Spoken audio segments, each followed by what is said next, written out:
Hello, denizens. Your former network executive wants to clear up the confusion about what exactly green lighting means. It has little to do with whether a show is good or not.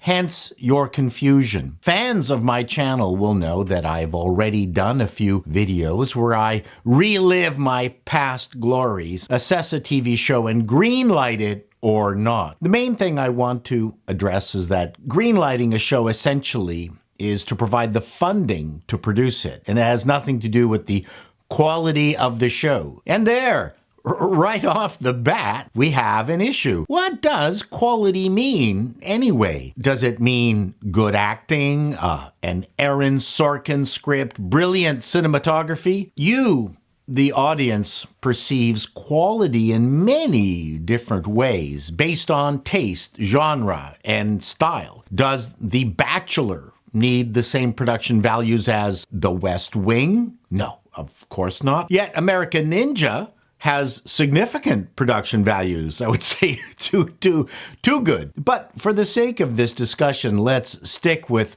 scripted content, which most of the reality shows are anyway. But never mind. If we're talking about sitcoms, does one shot on film look better than one shot on tape? Yeah, I would say so.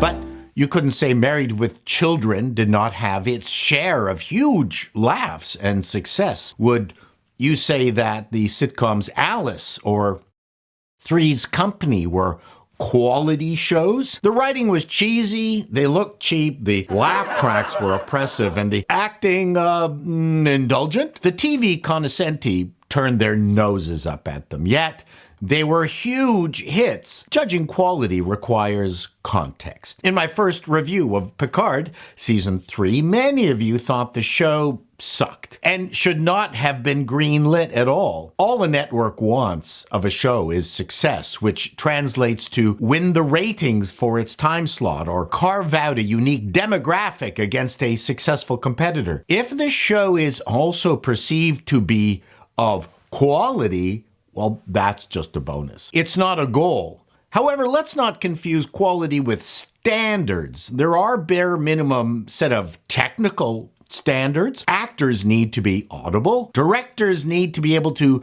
move people and cameras about with alacrity. In TV, at least, you hope the audience doesn't notice that nothing is wrong. That is a very cynical view of the job of a network executive, but the job requires that you keep your shows on the air and your job. Take, for example, Saint Elsewhere on NBC, a much-loved show, hugely awarded TV show that never rose above 47th place in the ratings. Why did it stay in production for so long? You'd have to ask NBC head honcho Brandon Tartikoff, but he's dead. Quality does not guarantee success.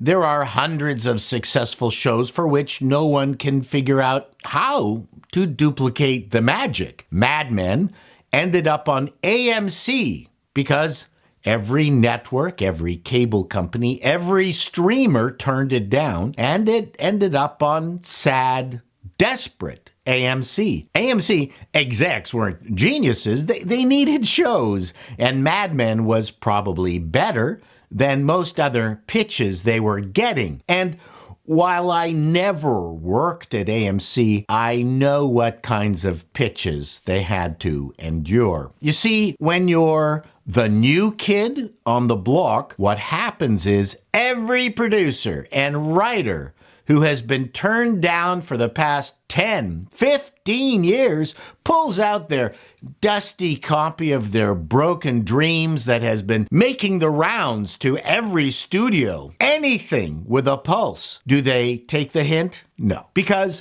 for certain, you will see the genius of their offering and green-light it. I got hundreds and hundreds of these when I became head of TV comedy. AMC would have had to field an onslaught of retreads.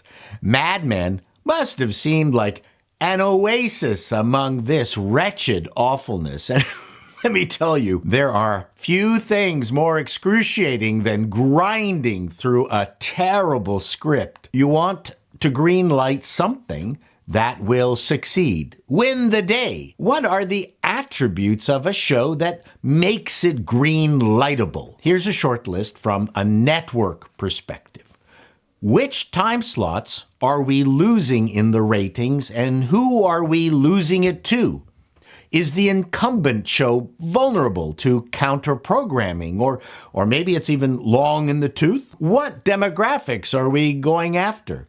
Can we hire a popular actor who had a long-running hit not too long ago? A loving tribute to another successful show on another network. Okay, ripping it off. The hot subject of the day. Think of Mod Squad. Tune in, turn on, drop out. Cop shows and medical shows are a staple. An experienced and successful team like Whit Thomas Harris, who did like Golden Girls and Soap, they will be highly sought after. You will want to hire the best possible people in every category. Often a network exec will send a concept out for the kind of show they think they need for a specific time slot, and then entertain pitches. Out of all that, you hope you get something you can greenlight. And here's something you probably didn't know. Network executives have to greenlight shows. You can't not go ahead with anything. If I turned down every show that was pitched to me, I would have had a perfect record. If playing the odds requires that you greenlight 20 shows and then insert 10 of them into your lineup, you know you'll have 10 sitting around when 8, maybe more, out of your initial 10 fail miserably. You greenlight because you have to, and that's why crap makes it through. You start with a funnel and you hope that what comes out the end will stick around. Some of the shows will be garbage. And you know what you do with those? You put them against All in the Family because it's going to die anyway. Sometimes you toss on something strange like the Smothers Brothers.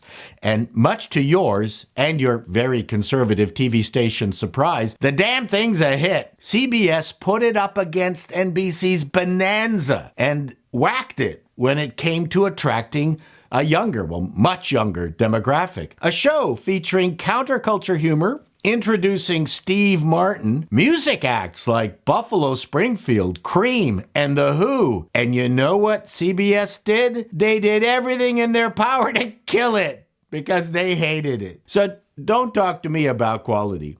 If I greenlight something or not, it's nothing personal. I hope that helped to confuse you even more. Till next time, denizens. Be seeing you.